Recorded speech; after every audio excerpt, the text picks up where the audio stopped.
வீழ்வதற்கு வாழ்வதற்கு போராடுவதை விட ஒரு ஆகச் சிறந்த அரசியல் உண்டா? எது அரசியல்?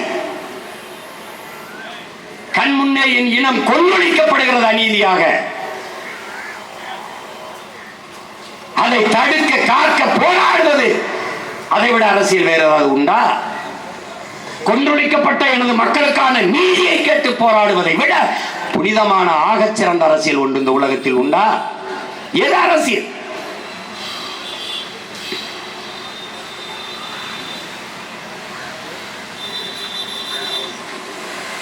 எது எமக்கான அரசியல்?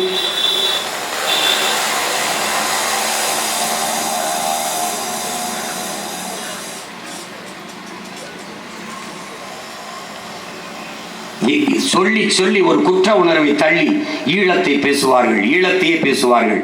இவர்களுக்கு இன்னும் ஈழம் ஒரு பிரச்சனை தான், ஈழ பிரச்சனை என்றுதான் பேசுவார்கள். ஈழம் நமக்கு பிரச்சனை அல்ல.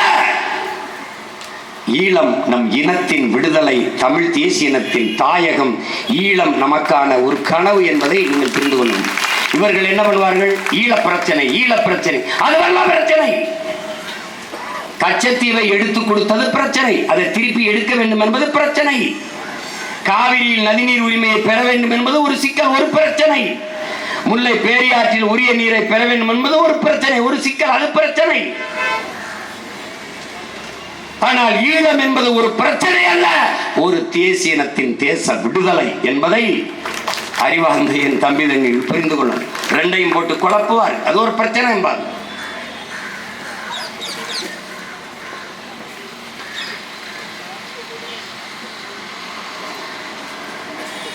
இன்னைக்கு பன்னாட்டு சமூகம் செம்மணி படுகொலைக்காக பேசாமல் போகலாம்.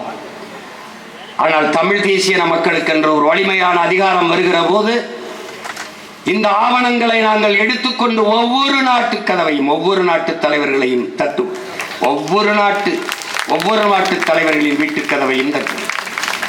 எம் இனத்திற்கு இழைக்கப்பட்ட அநீதியை பாருங்கள், சான்று இதோ. அது இனப்படுகொலை, அது போர் குற்றம் அல்ல, அந்த போரே குற்றம்.